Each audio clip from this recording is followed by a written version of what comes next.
जहां एक तरफ रूस यूक्रेन जंग में नाटो को हुई है सबसे बड़ी हानि, तो वहीं दूसरी तरफ जर्मनी ने जो भारत का रुख है रूस यूक्रेन युद्ध पर, उसे लेकर बहुत बड़ी बात कह दी है और जर्मनी भारत के साथ खड़ा हुआ है, जिसकी वजह से अमेरिका और ब्रिटेन को लगेगा बहुत ही बुरा। जानेंगे जर्मनी ने ऐसा क्या कह दिया है और ये चीज अमेरिका को बिल्कुल बुरी लगने वाली है। पॉलिटिक्स में बहुत कुछ चल रहा है, जानेंगे इन खबरों को विस्तार से। वैसे हम बात करें जर्मनी की, तो जर्मनी यूरोप का वो देश है जो तब तक पिछले एक दशक तक मानकर चलिए भारत के साथ रिश्ते उतने अच्छे नहीं रहे हैं। जर्मनी ने हमेशा रुकावट बनने की कोशिश की है, खास तौर पर तब जब जर्मनी की चांसलर थी एंजेला मर्केल। लेकिन स्कोल्स के आने के बाद बहुत सारी चीजें बदल गई हैं और उन्हें माना जाता है कि वो भारत समर्थक सरकार है। इसी क्रम में इस वक्त आप देखेंगे भारत में टॉप क्लास के लोग, खास तौर पर एनएसए और विदेश मंत्रियों का जमावड़ा लग रहा है। लगातार भारत दौरे में ऐसे लोग पहुंच रहे हैं। उदाहरण की तौर पर मैक्सिको के विदेश मंत्री भारत आए थे, उनसे पहले चीन के विदेश मंत्री,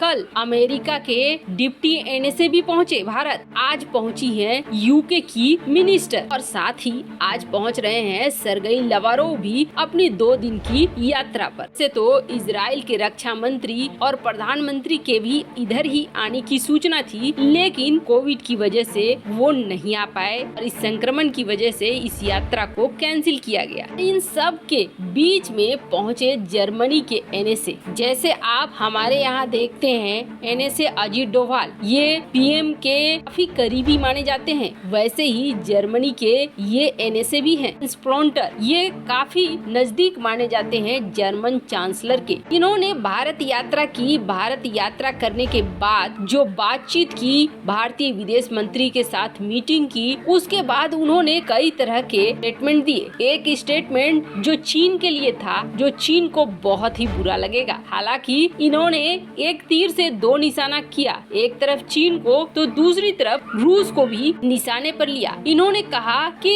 अगर इतिहास देखकर ये देखा जाए कि हमारी कहाँ पे जियोग्राफी थी तो वो गलत होगा। वैसे आपको बता दें, इतिहास देखकर चीन ज्यादा से ज्यादा जमीन मांगता है और वो कहता है नहीं, 1000 साल पहले चीन के इतिहास में ये सारी जमीन हमारी थी। वैसा ही रूस के लिए भी है कि इतिहास में यूएसएसआर था और अब वापस से रूस उस यूएसएसआर को बनाना चाह रहा है। खैर, इस कमेंट के जरिए तो एनएसए ने भले इन दोनों देशों पर कमेंट कर दिया हो, पर जब भारत की बात आई तो उन्होंने बहुत ही साफ साफ शब्दों में कहा कि हम लोग यानी जर्मनी भारत को कोई उपदेश नहीं देगा कि क्या करना चाहिए भारत को और क्या नहीं करना चाहिए। भारत के स्थिति को जर्मनी बहुत अच्छे से समझता है कि भारत के जो पड़ोसी हैं वो काफी चैलेंज करने वाले हैं, समस्याएं हैं और भारत अपनी पॉलिसी को तोड़ नहीं सकता है। ऐसे में हम बिल्कुल भी नहीं कहेंगे कि आप हमारे दबाव में काम करें। हमें खुशी होगी अगर हमारे साथ भारत खड़ा होता है तो, लेकिन इसका मतलब ये नहीं है कि हम उनके चैलेंजेस को इग्नोर कर रहे हैं। इसलिए हम लोग न तो इस बात पर कोई लेक्चर देंगे कि भारत क्यों तेल खरीद रहा है रूस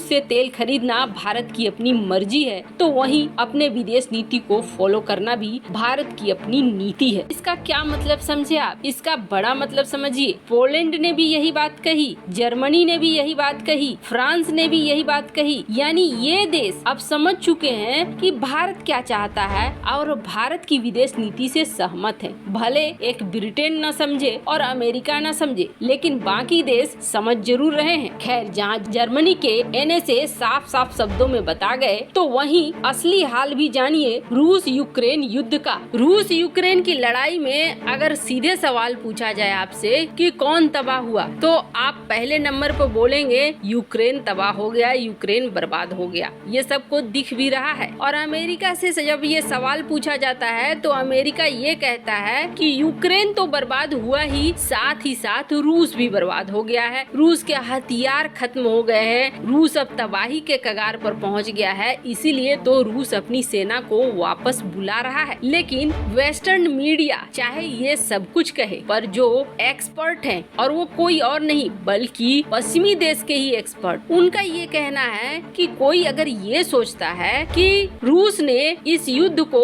सिर्फ ये मानकर चला था कि एक छोटी मोटी युद्ध होगी, तो वो गलत है। पहली बात तो ये, और दूसरी बात ये कि रूस की क्षमताओं पर सवाल उठाना बहुत बड़ी मूर्खता है। जब नाटो देशों से मांग रहा है यूक्रेन टैंक, तो नाटो देश टैंक क्यों नहीं दे रहे हैं? क्यों? मिसाइल और बाकी हथियारों को तो देना चाह रहे हैं, पर टैंक और फाइटर जेट जैसी चीजों को नहीं देना चाह रहे हैं और न ही दे रहे हैं। इसके पीछे सबसे बड़ा कारण ये है कि टैंक जब तबाह होते हैं, बर्बाद होते हैं, तो उसकी तबाही को छिपाया नहीं जा सकता है। दुनिया के सामने आ जाएंगे और मीडिया में इसकी कवरेज बनने लगेगी कि नाटो के दिए गए टैंकों का क्या हाल हुआ। जैसे ही रूस यूक्रेन जंग शुरू हुआ, रूस को तबाह करने के लिए जो नाटो ने पॉलिसी बनाई, उसके तहत यूक्रेन को धड़ाधड़ हथियार मिलने शुरू हो गए। कहा तो ये जाने लगा कि यूक्रेन में एक ऐसा गुप्त बेस भी था जहां दिन भर में 17 बार फ्लाइटें आ रही थी। ये बड़े बड़े कार्गो प्लेन आ रहे थे, अपने साथ बड़े बड़े हथियारों को लेकर आ रहे थे, उतर रहे थे, और इन्हीं हथियारों के बल पर यूक्रेन की सेना और यूक्रेन की जनता लड़ रही थी। पर अब धीरे धीरे नाटो से मांग रहे हैं जेलेंस्की और हथियार, लेकिन वो हथियार मिल नहीं रहा है नाटो की तरफ से। नाटो उस अनुपात में अब हथियारों को भेजना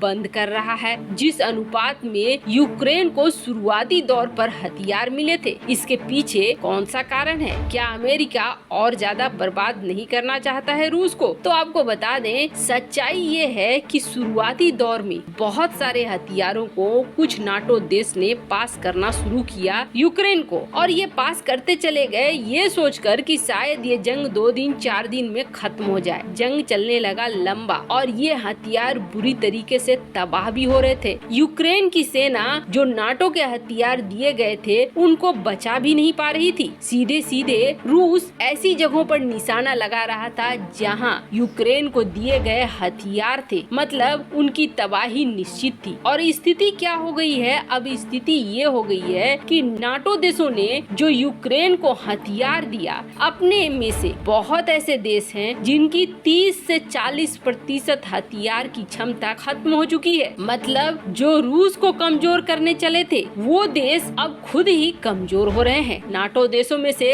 कई देश हैं जिनके हथियार तबाह हो चुके हैं और ये अब हथियार देना बंद कर रहे हैं। तो वहीं बात करें रूस की, तो रूस के बारे में एक्सपर्ट की राय ये है कि रूस इंतजार कर रहा है, अपनी सेना को फिर से संगठित कर रहा है, अपने सप्लाई चेन को फिर से ठीक कर रहा है, और इस बार अगर हमला करता है रूस की ऊपर तो ये हमला बहुत भयानक होगा। जो सोचा नहीं होगा नाटो अमेरिका ने वैसा होगा। वैसे आपको क्या लगता है, भारत अपने विदेश नीति को समझाने में कामयाब हुआ है कई देशों को? कमेंट कर अपनी राय जरूर बताएं। जल्द मिलते हैं अगले वीडियो में नई खबर के साथ।